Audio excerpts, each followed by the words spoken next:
खुश आमदीद। आज हम एक ऐसी शख्सियत की कहानी जानने जा रहे हैं जिसने पाकिस्तान की सियासत पर गहरा असर डाला।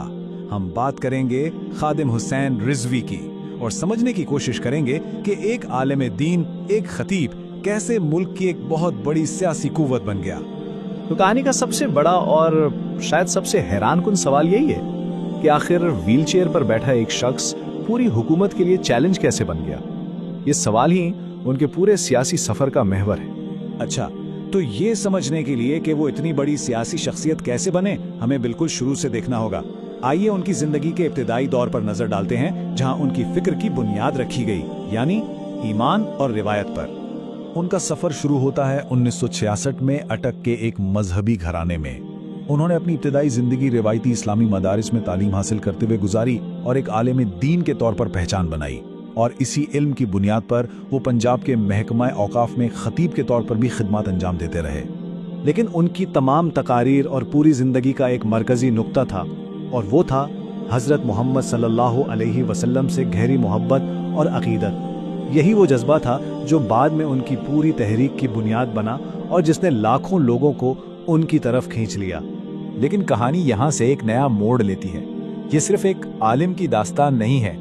अब हम देखेंगे कि कैसे एक जिंदगी बदल देने वाले वाक़ये ने उनकी शख्सियत को बिल्कुल बदल दिया और उनकी आवाज को एक नई पहचान दी। साल था 2006 का, जब एक खौफनाक ट्रैफिक हादसे ने उनकी जिंदगी हमेशा के लिए बदल दी। इस हादसे ने उन्हें जिस्मानी तौर पर माजूर कर दिया और व्हीलचेयर तक महदूद कर दिया। आमतौर पर किसी भी अवामी शख्सियत के लिए ये करियर का इख्तिताम समझा जाता है, मगर हुआ उसके बिल्कुल बरक्स। उनका असर और रसूख कम होने के बजाय और बढ़ गया। वो अपने लेक्चर्स और खुतबात देते रहे, लेकिन अब उनके अंदाज में एक नई शिद्दत, एक नई आग थी। उनका यही पुरजोश और जज्बाती अंदाज लोगों को बहुत पसंद आया, और देखते ही देखते पूरे पाकिस्तान में उनके मानने वालों का एक बहुत बड़ा हल्का बन गया। अब बहुत से पैरोकार होना एक बात है और उस हिमायत को सियासी ताकत में बदलना बिल्कुल दूसरी। तो यहाँ से उनका सफर मिंबर से सियासत की तरफ मुड़ता है। देखते हैं कि उन्होंने अपने मजहबी असर को एक बाकायदा सियासी तहरीक में कैसे तब्दील किया। अच्छा, इस तब्दीली को समझने के लिए एक बहुत अहम तस्वुर को जानना जरूरी है, और वो है खत्म नबूवत, यानी नबूवत के खत्म होने का इस्लामी अकीदा। खादिम हुसैन रिजवी के लिए ये सिर्फ एक मजहबी नुक्ता नहीं था, बल्कि यही उनकी पूरी सियासत का मरकजी नारा बन गया। एक ऐसा मौजू जो पाकिस्तानी मुआशरे में बहुत हसास और अहम समझा जाता है। तो फिर 2015 में वो वक्त आया जब उन्होंने इस बढ़ती हुई हिमायत को एक मुनज़्ज़म शक्ल दी और एक सियासी जमात बनाई, जिसका नाम था तहरीक-ए-लब्बैक पाकिस्तान या TLP। ये वो लम्हा था जब उनकी तहरीक बाकायदा तौर पर सियासत के मैदान में दाखिल हुई। और इस जमात के बनने के बाद हम इस कहानी के सबसे अहम मोड़ पर पहुंचते हैं, फैजाबाद धरना। ये वो वाकया था जिसने खादिम हुसैन रिजवी को कौमी सतह पर एक बहुत बड़ी सियासी ताकत के तौर पर मनवाया। तो 2017 में हुआ क्या, इसे हम 3 हिस्सों में समझ सकते हैं। सबसे पहले वजह क्या थी? वजह थी इंतखाबी हलफनामे में एक तब्दीली पर उठने वाला तनाज़ा। फिर एक्शन क्या लिया गया? खादिम हुसैन रिजवी ने दारुल हुकूमत इस्लामाबाद में एक बहुत बड़ा धरना दिया जो कई हफ्तों तक चला और शहर को तकरीबन मफलूज कर दिया। और आखिर में नतीजा क्या निकला?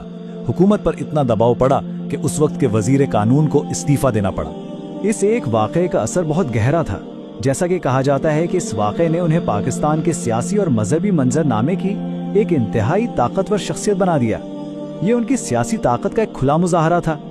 तो इस उरूज के बाद अब हम कहानी के आखिरी हिस्से की तरफ बढ़ते हैं। यहाँ हम देखेंगे कि वो अपने पीछे कैसी मिरास छोड़ गए, एक ऐसा असर जो उनकी जिंदगी के बाद भी कायम रहा। खादिम हुसैन रिजवी 19 नवंबर 2020 को 54 साल की उम्र में इस दुनिया से चले गए।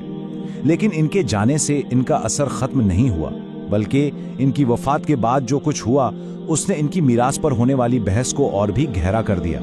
इस बात का सबसे बड़ा सबूत उनका जनाजा था। अंदाजा है कि लाखों लोगों ने इसमें शिरकत की। ये उनकी मकबूलियत का एक बहुत बड़ा और शायद सबसे वाज़ेह मुजाहिरा था। सिर्फ लोगों की तादाद ही उनके असर की पूरी कहानी बयान कर रही थी। और ये भी एक अहम बात है कि तहरीक इनके साथ ख़त्म नहीं हुई। पार्टी की क़यादत उनके बेटे साद हुसैन रिजवी को मुंतकिल हुई और इस तरह ये सिलसिला आज भी जारी है। तो आखिर में इनको याद कैसे किया जाता है? इनकी मीरास के 2 पहलू हैं। एक तरफ वो एक पुरजोश आलिम दीन है जो अपनी जज्बाती तकारीर और अकीदत के लिए जाने जाते हैं। दूसरी तरफ وہ ایک متنازع سیاسی رہنما ہیں جنہوں نے ریاست کو چیلنج کیا اور توہین رسالت کے قوانین پر عوام کی ایک بڑی تعداد کو متحرک کیا۔ تو ان کی پوری کہانی ہمیں ایک بہت بڑے اور اہم سوال پر لا کر کھڑا کر دیتی ہے۔ خادم حسین رضوی کا اس طرح ابھر کر سامنے آنا جدید پاکستان میں مذہب اور سیاست کے آپس میں جڑے ہوئے تعلق کے بارے میں ہمیں کیا بتاتا ہے؟ یہ ایک ایسا سوال ہے جس پر آج بھی سوچنے کی ضرورت ہے۔